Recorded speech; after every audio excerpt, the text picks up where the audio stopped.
Degree तो सभी देते हैं, हम देते हैं 100% सफलता की guarantee. Baba Ramnath Smarak PG college, Bihamadpur, Ashapar, Ambedkar Nagar. हमारे यहाँ BA, BSc, MA, MSc, BEd, BTC, BLib समेत अन्य कई कोर्सेज उपलब्ध हैं। हाईटेक व्यवस्था और सबसे सुरक्षित बस सुविधा।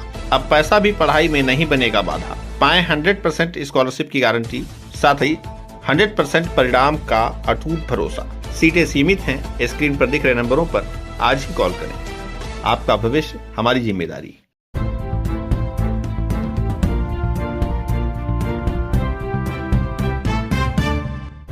नमस्कार, आप देख रहे हैं तेज न्यूज। मैं हूं आपके साथ विनोद राजभर। आइए शुरू करते हैं खबरों का सिलसिला। सपा प्रवक्ता चंचल यादव ने मीडिया से की बातचीत, गिनाई पार्टी की उपलब्धियां। आजमगढ़ के सगड़ी तहसील क्षेत्र के बिलरियागंज में बुधवार को समाजवादी पार्टी के प्रवक्ता चंचल यादव ने मीडिया से बातचीत की। इस दौरान उन्होंने पार्टी की नीतियों, उपलब्धियों और जनहित से जुड़े मुद्दों पर विस्तृत चर्चा की। उन्होंने कहा कि समाजवादी पार्टी लगातार आम जनता के बीच रहकर उनकी समस्याओं को समझने और उनके समाधान के लिए लगातार प्रयासरत है। मीडिया से बातचीत के दौरान चंचल यादव ने कहा कि समाजवादी पार्टी के कार्यकर्ता और पदाधिकारी क्षेत्र के लोगों से निरंतर संपर्क में हैं। किसी भी व्यक्ति के सामने आने वाली समस्या को गंभीरता से लेते हुए पार्टी के लोग अपनी सामर्थ्य के मुताबिक पीड़ितों की मदद करने का भरपूर प्रयास करते हैं। उन्होंने कहा कि जनता के हितों की रक्षा करना और उनके अधिकारों की आवाज उठाना समाजवादी पार्टी की प्राथमिकता में शामिल है। उन्होंने कहा कि पार्टी केवल चुनाव के समय में ही नहीं, जनता के बीच हमेशा जाती है। क्षेत्र में किसानों, युवाओं, महिला, गरीब और जरूरतमंद परिवारों से जुड़े मुद्दों को लेकर समाजवादी पार्टी लगातार आवाज उठाती रही है। चंचल यादव ने समाजवादी पार्टी की सरकार के कार्यकाल का उल्लेख करते हुए कहा कि पार्टी की सरकार में विकास, रोजगार, शिक्षा, स्वास्थ्य और जन कल्याण से जुड़े कार्यों को प्राथमिकता दी गई। उन्होंने दावा किया कि समाजवादी पार्टी ने प्रदेश में बुनियादी ढांचे के विकास के साथ साथ आम जनता को राहत पहुंचाने वाली कई योजनाओं और कार्यों को आगे बढ़ाया।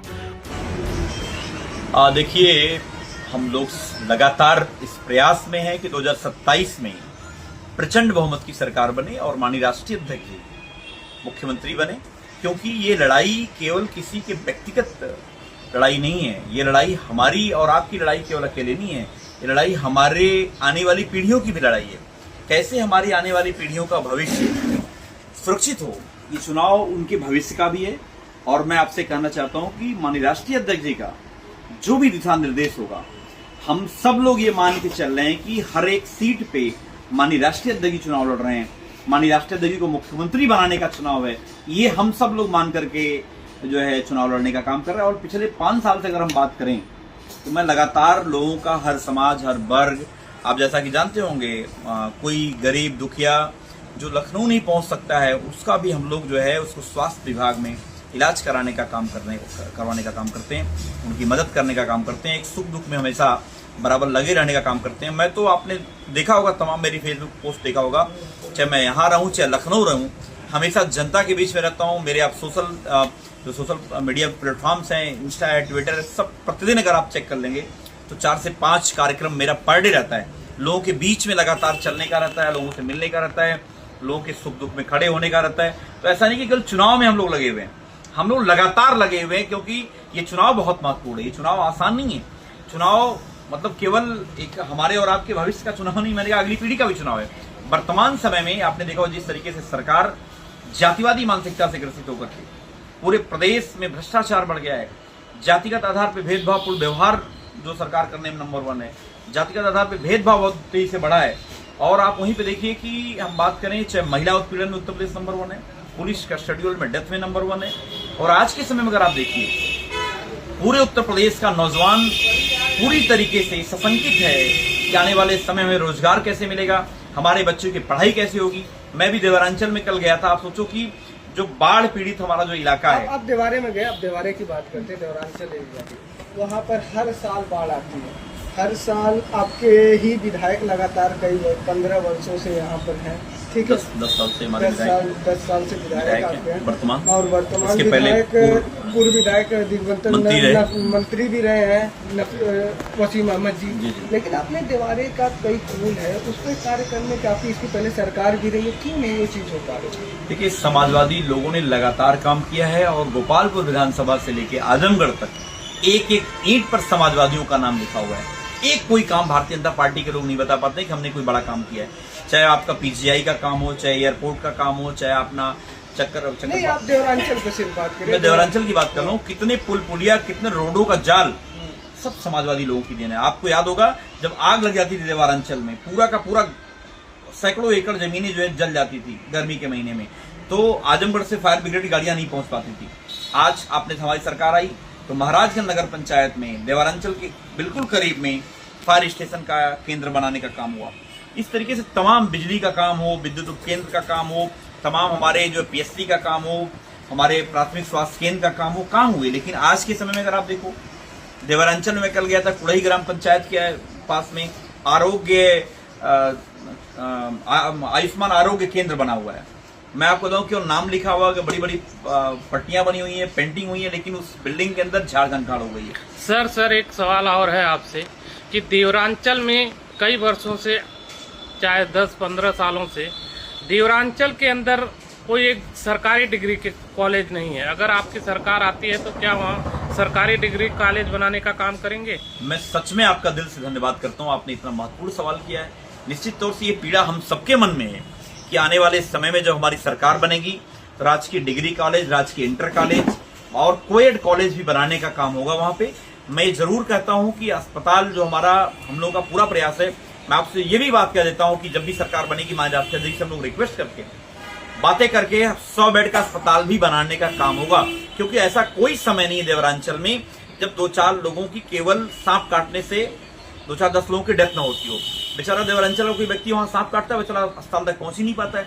आए दिन हम लोग घटनाएं सुनते रहते हैं। इसलिए हम सबके मन के अंदर पीड़ा है कि वहां पे जो है 100 बेड का अस्पताल बने, राजकीय इंटर कॉलेज, राजकीय बालिका इंटर कॉलेज। शिक्षा के क्षेत्र में हमारी बहन बेटियां जो सुदूर नहीं पहुंच पाती, जहां पे हमारा महाराजगंज नगर पंचायत में महाराजगंज इंटर कॉलेज वहां नहीं पहुंच पाती हैं।